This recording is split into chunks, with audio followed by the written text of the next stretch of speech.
John. I'm Lynn. And we are Create and Capture Life. So recently we took an 18-day, well, what started out as an 18-day, 19-day road trip. And along the way we got a lot of questions from viewers and people who subscribe to our website, so we thought we would do a video and try to answer as many of those as possible. Now what you guys don't see is behind the camera, Lynn and I work in the production industry, and there are lights and microphones and all kinds of other crazy stuff that it just took us about an hour to get set up for you guys so that you can see this video. So please enjoy it, like the video, subscribe down below, and you get more information and really cool videos like this because we're awesome at it. Okay, let's get to the questions. Okay, so Eloise asked, do you book your hotels in advance? I do all the trip planning, and I do book our hotels in advance, and the reason why I do that is because we always travel with our dogs. So I have to make sure that the hotel is dog friendly, that they have a dog, not only are they dog friendly, but have a dog room available.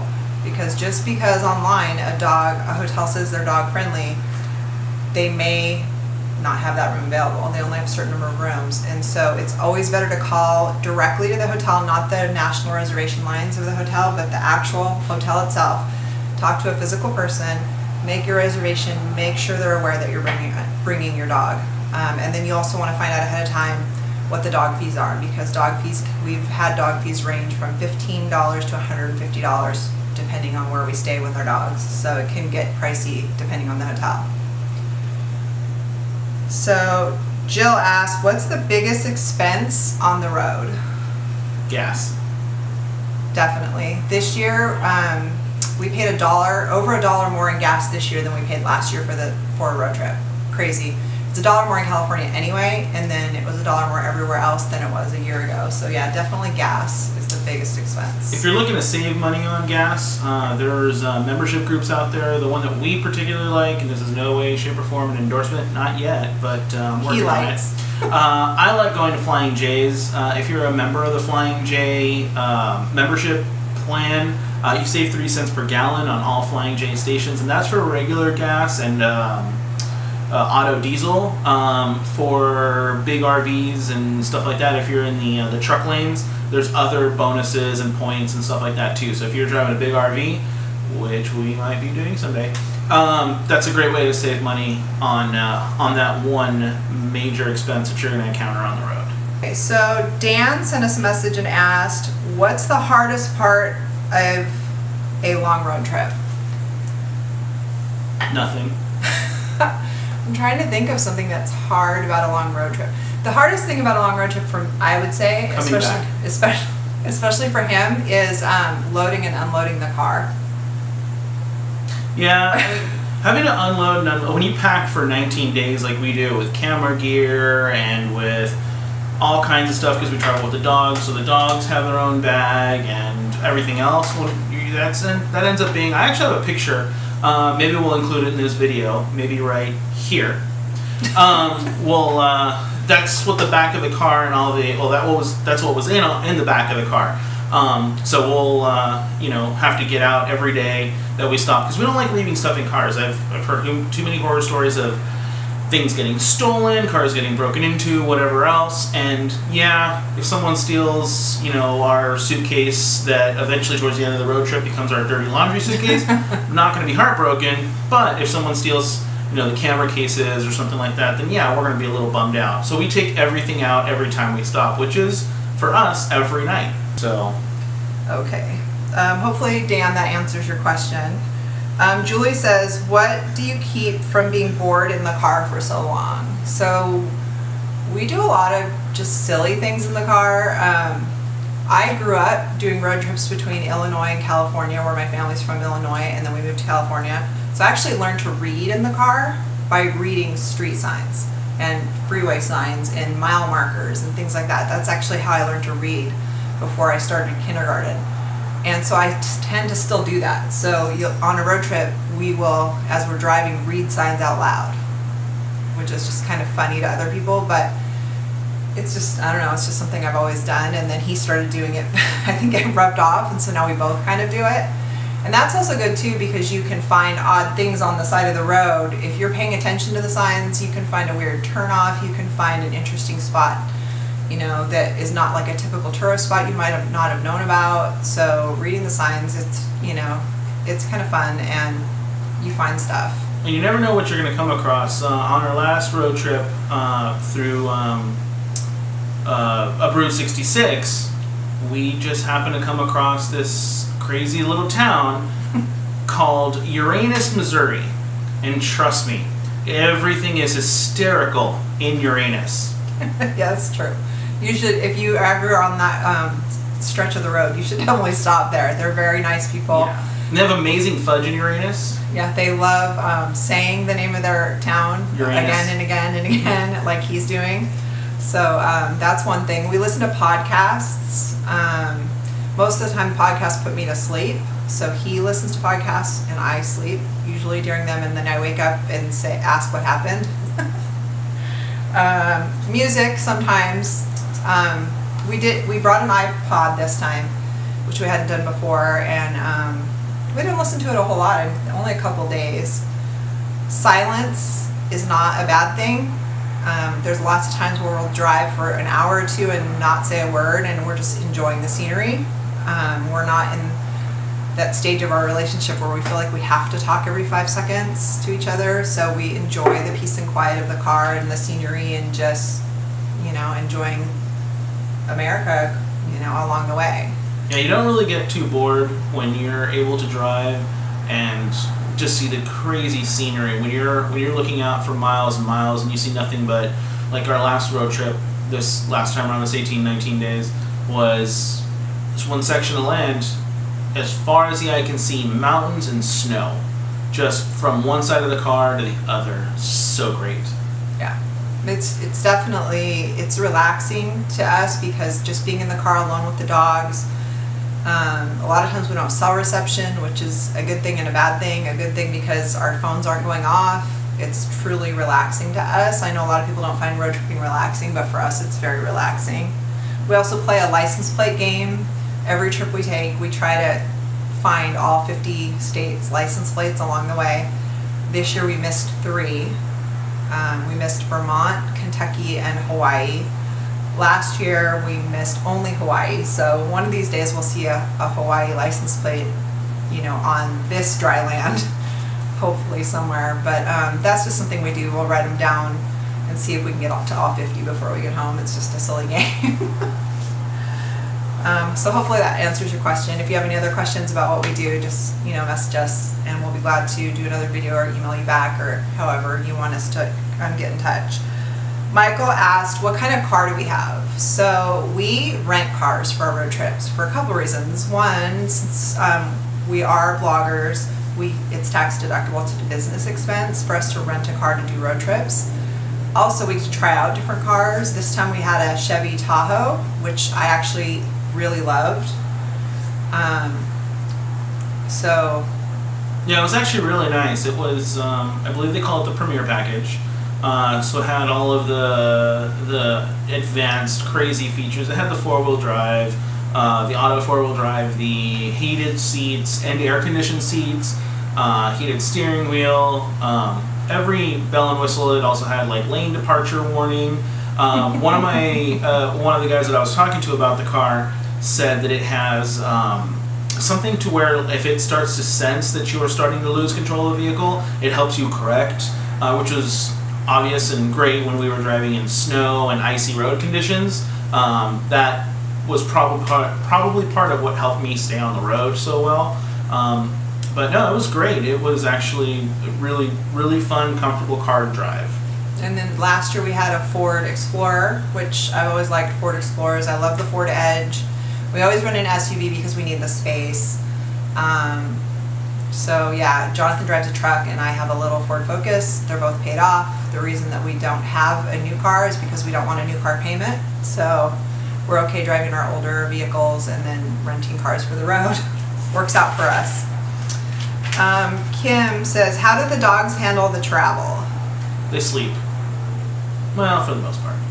Flash, which is, you guys can follow them on Instagram at Pixel and the Flash.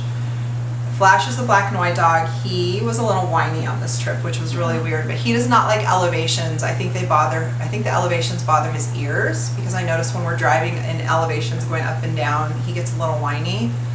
Pixel was great on this trip. She didn't complain at all. Which is the opposite. Pixel is usually kind of panty and she gets a little panicky. But this time she just laid down on her bed and slept. And let me tell you guys, they have it made in the back seat. They have a down comforter. They have their 2 dog beds, which they never stay in. They have their own blankets. They have sweaters if it's cold. They have everything they need in the back seat. They're way more comfortable than we are, and so they mostly sleep. We make sure they're up high enough that they can see out, because they're small dogs, so we make sure they're up high enough on the seat so they can see out the window, because the vet said that would help them with motion sickness, which has been true so far. But yeah, they handle it great. Pixel on this road trip learned what the drive-thru is. She figured it out. Specifically the Starbucks drive-thru. Yeah, so that's interesting, because if she smells coffee and we're stopped in the car, she'll get up on the back of my seat and wait, and she'll just wait patiently because she knows that she's going to get a puppuccino from Starbucks. But it was really funny on this road trip because she knew when we were at Starbucks, and she got super excited. So that's now, if you don't know what a puppuccino from Starbucks is and you have dogs, go to Starbucks with your dog at some point and order a puppuccino. What it is, it's a small shot cup full of just whipped cream. And the way Starbucks does their whipped cream is a little bit of vanilla, heavy cream, and then they actually aspirate it with the CO2 cartridge, and then it's pretty clean. Our dogs love it. So and it was just funny on this road trip. She knows what a drive-thru is now, which is not necessarily a good thing. This question is from Dean. Dean messaged us and asked, "How do you find the odd places that you stop?" I do most of the trip planning, or I pretty much do all the trip planning. So I look on my atlas. I have an actual atlas. It's actually right here. I'll show it to you guys in a second. But I have an actual atlas, and I'll look, and if you have an atlas, you can see there's one dead-end roads, little weird towns, things, and you can just decide to stop along the way. But another way, if you want to go internet, is atlasobscura.com. is great, because you can type in a state, you can type in a city, you can type in what's near me, and it'll just pop up with interesting, odd things that other people have added to it that are just weird little stops. And they're not tourist attractions, so most of the time they're not busy. And a couple times you have to be careful a little bit, because every once in a while you can find yourself in the middle of a really bad neighborhood or in an alleyway or something, so just be wary of that. But I love Atlas Obscura because I can find just oddball, interesting things to stop at. Molly asked, how much clothes do we bring for a long trip? This trip we downsized because we're in the minimalism. We're working on becoming minimalist to eventually live in an RV full time. So we didn't bring as much. I brought 3 pairs of tennis shoes. That was it. Well, actually 2 pairs of tennis shoes and a pair of hiking shoes, because I knew the weather would be different. And that way, if one of my pairs of tennis shoes ended up wet or muddy and I needed them to dry, I had another pair, a backup pair. We did laundry at Best Western, which was great, and we just did it that way. We didn't bring as much as we would normally. I didn't bring enough clothes for 19 days. Okay, so Adrian asked, what about our budget? So for road trips, what I try to do is I make our reservations for the hotels probably 2 to 3 months ahead of time. If the hotel will let me, I'll pay up front for the hotel, because that way I've already paid it off before we've ever even left on the trip. And I was able to do that with some of the hotels on this trip, which was nice, because then when we got there, it was already paid for. And then I also used my Best Western rewards points for free stays on this trip, so that was nice. And then you just put the other ones on credit, and then we pay that credit card off. We kind of have a rule that we have trip credit cards, and we take a trip and we use those credit cards, and we don't take another trip until those cards are paid off. So that's just what we've always done. That way we're not running up more and more and more bills. But I budget usually about $100 a day for food. We usually don't ever spend that, but I do it just in case we want to go to dinner at a nice place or something, which normally we don't even care. and $100 a day for gas. We blew the gas budget on Yep. this one because the gas prices were so much higher this year. So we made up for it by not using the food budget, so it still worked out just fine. So that's just kind of how I do it. I give a rough estimate in my head of what we're going to do ahead of time. Jeremy asked, how do you keep the car clean? Every time we stop, we for gas or to let the dogs out, or if we get to a new hotel, before we repack the car in the morning, we just take any debris. Usually it's a lot of debris like branches and things that are on our shoes and on the dog's feet when they get in the car. Every gas station we throw out any drink cups or water bottles or anything like that. We just do it all every day, all along the way, and it helps a lot. Yeah, when you go to the drive-thrus and stuff like that, you'll inevitably get a bag. You know, just put everything back in that bag plus whatever other stuff in those bags. So then when we stop at a gas station or a rest stop or wherever we stop to do whatever, we take those bags and we throw them away. At the end of each day when we get out of the car, when I'm unpacking the car, I'll try to make a little pile of stuff, put that in like we carry trash bags with us, small like office size, wastebasket trash bags with us. So I'll throw a bunch of stuff in a bag and throw all that away.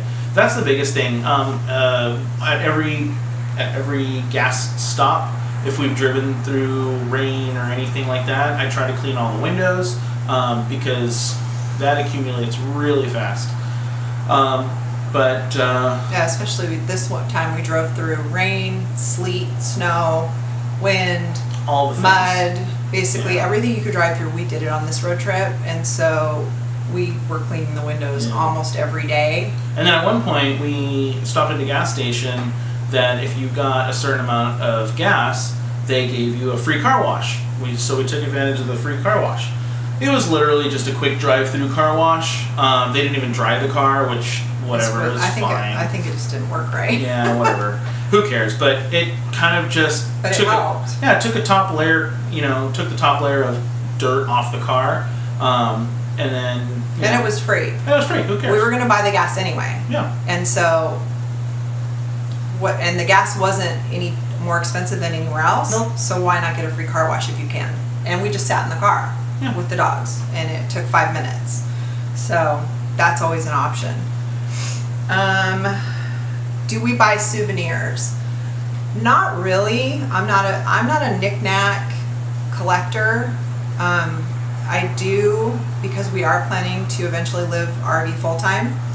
So I have started buying shot glasses. I started it last year, so I'll buy a shot glass for the places that I really like because they won't take up that much space, and he can create like a little shelf for them.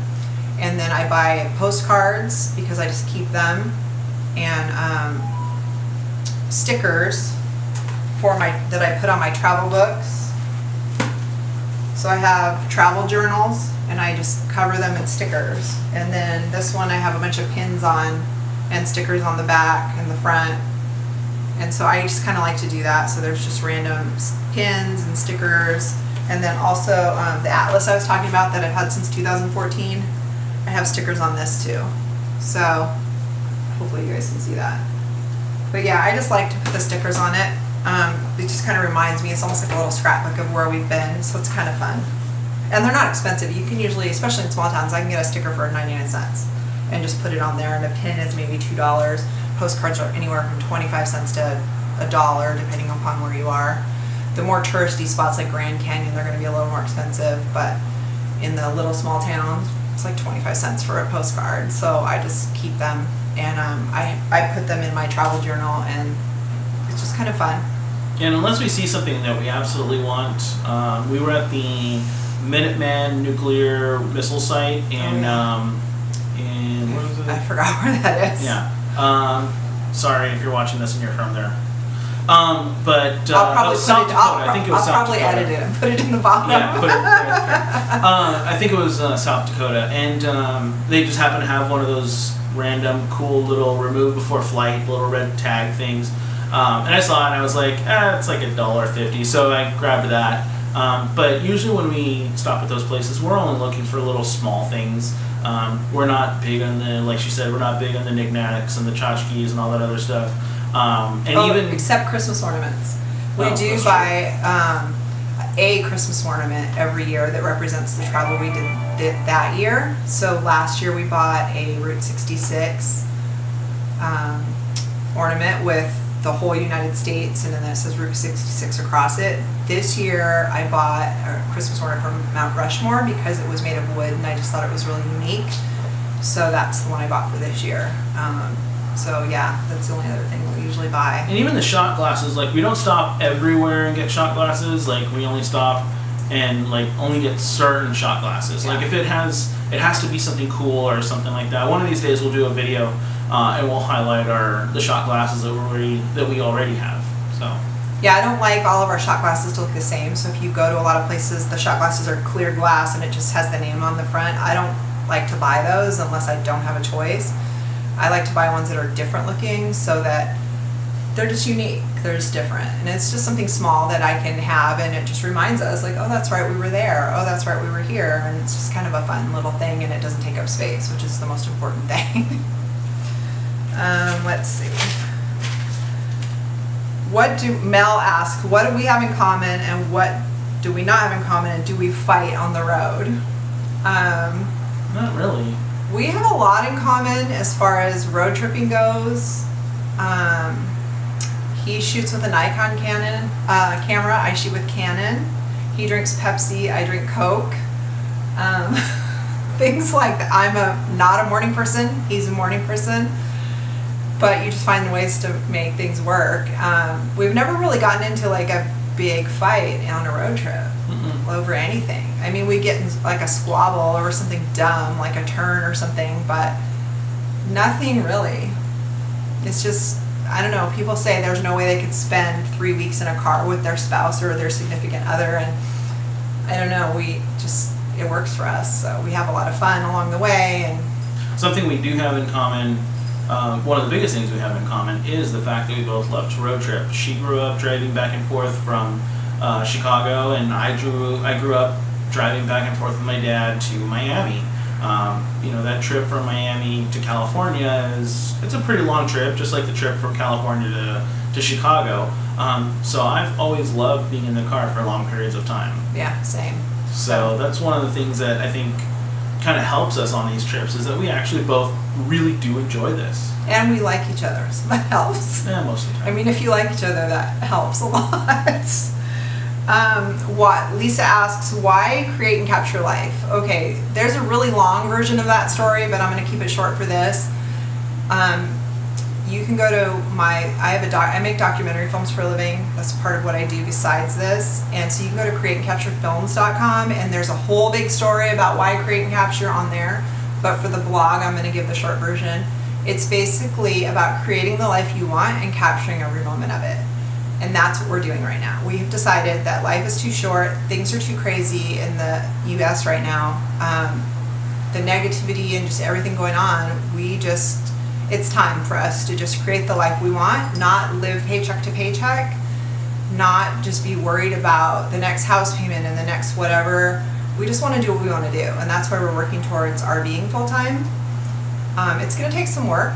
It's going to take us a year or two to get there, but we're going to get there, and then we'll share RVing full time on our blog. But that's why Create and Capture Life. It's about creating the life you want and capturing every moment of it, because you just don't know what tomorrow has. Obviously, the capture part of it is what we're doing right now, capturing it by photography, by videography. If you guys are following at Create and Capture on Instagram, you'll see all of the pictures that Lynn takes. She's got really great eye. She's been doing this for much longer than I even want to give her credit for. But she's got a great eye, and one of these days, maybe we'll even put together a photo book of our travels and stuff like that, to share with you guys. I think she'd be really good at it. She's got she's got a great eye. I mean, the downside is she shoots with Canon, but I won't hold that against her. At least, whatever. She knows how to use Photoshop. If you look at createandcaptureyourlife.com or on the blog, in my blog post I share quite a few photos. Not nearly as many as I take, obviously, so I'm going to try to find a way to share more of the photos, because that's what I get asked most is, I want to see more and more photos, but I don't want to just fill the blog with photos, so I'll find a way to do that. But if you are on Facebook, you can follow Create and Capture Life on Facebook, and there's photos on there too. We'll post links to all of these social media things down in the comments of this video. Vincent asked, what's the best part and the worst part about a road trip? Coming home. I think we said this already. Did you say best or worst for coming home? Oh, the worst part is definitely coming home. For me, the best part is just being away. Yeah. And meeting new people and seeing things we've never seen before, falling in love with states we've never been to before. The weather, and we usually travel in the fall, so the weather's always, almost always cold, which we love. Snow, I love. So I think that's the best part. The worst part for me is roadkill. I hate to say that, but that's the worst part for me, because I love animals and I can't stand when we drive on highways and see an animal that has been hit by a car. That just kills me. So I think that's got to be the worst for me. There's a lot of porcupines on this trip. And raccoons and deer, and we almost hit a deer, and we have a really good picture of it. Luckily we didn't hit it, thank God. Quick driver here. We have a really good picture of it right in front of our car, and even at 60 miles an hour we didn't hit it, thank goodness, because I wouldn't have gotten over that. But yeah, I think for me that's the worst part, is that. Yeah, I think for me the worst part is probably well, the best part and worst part, oddly enough, is coming home. The worst part because you never want the vacation to end, which is, obviously with anybody. Which is why we're going to be RVing full time. Yeah. But the best part is also coming home and getting to now share, those experiences and stuff like that with, a lot of my coworkers and friends that saw, on our Instagrams and our Facebook pages and all that other stuff, saw these pictures and they're asking questions and, oh, well, when you were here, did you see this? Because when I traveled there that one time, and oh, I've always wanted to go here, and those kinds of things, and being able to share experiences. And obviously we take a lot more pictures than what we share, and then while you're sitting there having a conversation with someone, you can pull up a bunch more pictures and show them all the other pictures of stuff that you took from those areas. So that is kind of the best and the worst part. Yeah, for sure. What are some things that we always bring on a road trip? I'm gonna stay away from the obvious things, but one of the things that we always bring is water, bottled water, because we can buy a case of bottled water at Costco for next to nothing, and if we stop at every gas station and AM, PM, and whatever along the way and buy water, it's going to cost us $3 to $4 for each bottle of water. I can buy 48 bottles of water for $4 at Costco and just have them in the car. And then especially, the other thing with bottled water is you don't want to be caught on the road without water. We've been in a situation where we were behind a fatality crash where the traffic was stopped in 114-degree weather, and there was nothing we could do. It was a 2-lane highway. We had to sit on the asphalt in a car for over 2 hours with the dogs. It was 114 degrees out, and thank God we had bottled water, because we were giving bottled water to people who didn't have water with them. We obviously had water for our dogs to keep them cool. It was really important. If something happens with your radiator, you're going to want to have water. Something happens where you have something on your windshield that you can't get off and the wipers won't get it, a bottle of water is going to help. Things like that. I would never go on a trip without water. And then anytime we run out of water, we don't buy it at a gas station. We always stop at a grocery store, or if there's a Costco, we'll just buy more water there. But always that. Also with our dogs, I don't like to give them tap water from different places, not because they're so prissy they can't do tap water, but because you never know what tap water has in it. Different cities, different states, they put different things in their water. And for dogs, it can give them a stomach ache. And even just from hotel to hotel, you never know. Some places, if they use a sodium-based water softener, or they use different kind of filtration, stuff like that, you never know what all of that is putting into the water. In theory, all these things are made to help clean the water, but our dogs just aren't used to it. They're used to the water, filtered water they drink at home, and I don't want them to get a stomach ache on the road just because the water had fluoride or something they're not used to in it. So we just make sure the dogs always have bottled water too. So that's one of the things I always bring. Something else we like to carry with us, and my background from being in search and rescue and other EMS type things, I always carry a medical kit with me. One of the things that I like to have with me is Israeli bandages, tourniquets, band-aids, all that kind of stuff, because you never know when you're going to come across a scenario, and we have in the past, where something like that is necessary. And if you have the training and stuff like that, I do recommend carrying it with you. If you don't have the training, go get the training. American Red Cross, American Heart Association, if you want to become CPR trained. Here's my shameless plug for all of my friends out there that are instructors. Go get that training, especially if you're going to be on the road, because you never know what you're going to come across. And it's important to if something happened to one of us, know how to respond. And we have seen major accidents. We had a big rigger overturn right in front of us last year on the road. Jonathan was able to pull over. He and luckily there was an off-duty officer in one of the cars. There was an off-duty EMT in one of the cars. They all ran over to the driver. It wasn't good. They were able to help him. They airlifted him out. But a tourniquet would have helped on that trip. Unfortunately, they didn't have one, but somebody had a belt, so that helped. But you never know what you're going to run across, and if you want to help someone, it's good to have stuff to help. Flashlights are always good because things happen, and especially the roads we take, 2-lane roads in the middle of nowhere, no lighting.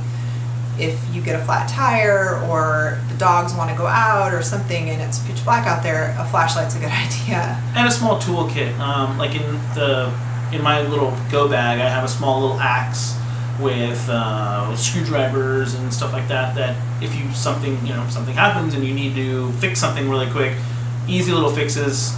You have small little toolkit for that. The axe is mostly like if we are on a dirt road or something like that, and you see who knows, you see a branch of something stuck in the middle of the road, you can cut it away if you had to get yourself out of a situation. Yeah.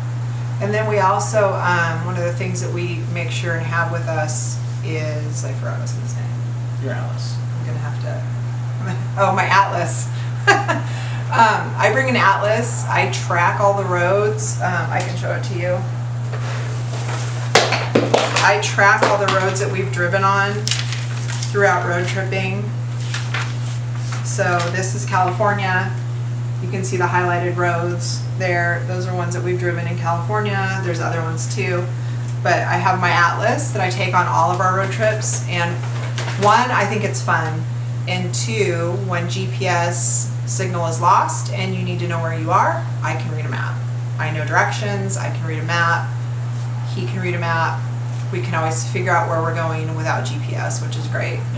And it's come in handy, especially when you're in the middle of nowhere and there's no cell signal whatsoever, so it's good for that. And we actually talked to people on the road on this trip that said, oh my god, I need to do that because I lost my GPS signal and I didn't know where I was, and so it does make a difference. And it doesn't take up a lot of space. Just throw it in the car. Even if you don't highlight where you've been like I do, you can just have it in case. And it has all 50 states, so it's great for that. What do we bring for the dogs? Food. We bring their dog food that they're used to on road trips because I don't want to change their diet. I don't want them to, it's just like people, like you change your diet and suddenly you're not feeling well, so we bring enough food for however long we're going to be gone. We bring sweaters and jackets for them because they're California dogs and they're not used to snow. They love it, they love to play in it, but they have little jackets and sweaters and their leashes and harnesses, of course. Poop bags, make sure you bring a lot of those because we never, even if we're in the middle of nowhere, we clean it up. That's just us. I know a lot of people say, I don't know why you bother, it's in the middle of nowhere, it's the woods, but we always clean it up and throw it in an actual trash can. Harnesses, leashes. Their dog bowl, like for water, so that when we stop on the side of the road, we have a collapsible dog water bowl, so it doesn't really take up any space at all, and then every time we stop, they can drink water. So that's what we pretty much bring for the dogs. They actually gave us medicine for the dogs this time in case they got anxiety, but I didn't really want to give it to them, and they were fine without it. Mark asks, why do you bring a ham radio? on road trips. We kind of talked about that a little bit already under one of the last sections, but I bring it with me just in case anything happens. There is a way. All of us ham radio operators, if you're a ham radio operator out there, you know exactly what I'm talking about. It's how I would communicate if we're in an area where there's no cell service. Basically, there's no other way of communicating. I can still get on my ham radio and communicate with other ham radio operators out there. I have the ability to dial into different frequencies, find people out there. If we really needed help, we could definitely get help. The other reason is, as you're sitting out there driving, again, if you're a ham radio guy, you know this. I listen to the national calling frequency 146520, or yeah, I think that's what it is. I forget. But yeah, I listen to the national calling frequency because if you're out there, you never know. We've been driving down the road in the middle of, I think it was New Mexico, and car pulled up behind me, stayed there for a second. Honestly, to me, it kind of freaked me out. It looked like a cop car, and you never know out in these other states what cop cars look like. And it was a Crown Victoria with a bunch of antennas on it. Car passed us up, and about 2 minutes later, the radio was going off with a call sign asking if the silver SUV that was going across I-10, it was I-10 at the time. 40. Was it the 40? Okay. It's 40. The vehicle that was going, the silver SUV going across I-40, are you listening to the national calling frequency? I picked up. Turns out the guy that was in the former cop car, who was a retired cop, was calling us on the radio. He was on his way out to go do some work. He's retired, but he just happened to get in touch with us because he saw the antenna on the car and knew to call. This time around, I put a sticker on the car that had the map of the United States with a little ham radio symbol and the nerd alert. Yep. With the national calling frequency on there, so people knew we were listening. And we heard a couple people out there called us. So it's kind of freaky when someone comes on that radio though and says, "Hey, I saw you coming into town last night," and I'm like, to me that's a little bit strange. And then I saw when you started moving this morning. It's kind of stalkery, but it's interesting. You get to talk to people, and they, like the one guy gave us tips. Oh, if you're going to go into Milwaukee, because I was on this trip, if you're going to go into Milwaukee, make sure you see this, make sure you see that. So it's nice, you know. It's a nerd hobby. Total nerd hobby. I think we're almost done with the questions. Let me make sure. If you guys do have questions for us about the trips, if you guys have comments for us about the trips, make sure you leave them in the comments below. We'll try to get back to you guys if we need to do another video. We're more than happy to always do another video if you guys have more questions. Oh, I did find one more. What's our morning routine? That's kind of a funny one because, like I said, I'm not a morning person, and on a road trip you have to get up in the morning. He's a morning person, so usually he's in bed asleep by 9 or 10. I'm on the computer until 2 in the morning usually. So he gets up first in the morning. He'll usually we're in a place where we get free breakfast, so he'll go get breakfast. He'll take the dogs out. He'll feed the dogs, and I usually need about 45 minutes to get ready to go, and that includes repacking from the night before and everything. I can be up and out the door in 45 minutes, and so he usually wakes me up about an hour before we need to leave. So whatever time the night before we've decided, okay, we're leaving at 10, he won't bother me until 9, and I don't hear him. Like when he takes the dogs out, when he goes get breakfast, I'm sound asleep. I have no idea. So I try to just let her sleep as much as she can so that I don't get yelled at in the morning. And then I take a lot of naps on the road too. Not long naps, but like 45 minutes here or there. If I haven't slept a lot the night before, because if I go to sleep at 2 or 3 in the morning and he wakes me up because we're leaving early at 8 or 9 in the morning, that's not much sleep. So I usually sleep about 45 minutes here or there on the road. But yeah, that's kind of the morning, and then we repack the car and we're on our way. So he repacks the car because he knows where he wants things, and since he's the driver, he knows where he needs to see and stuff, so I don't even bother. I just let him repack it, and then he does that, and I take care of the dogs while he's doing that. So that's kind of our morning routine. So like you said, if you guys have any other questions, feel free to email us through the website. You can hit us up on Instagram, Facebook. All the links will be below. Make sure and subscribe to our blog, and you'll see pictures, tips, fun stuff, and follow at Pixel on the Flash if you're like the dogs. And I guess that's it. So just let us know if you have any other questions. Hopefully we answered what you had on this trip, and we'll wait for more questions, and maybe we'll do another video or something. Thanks, guys.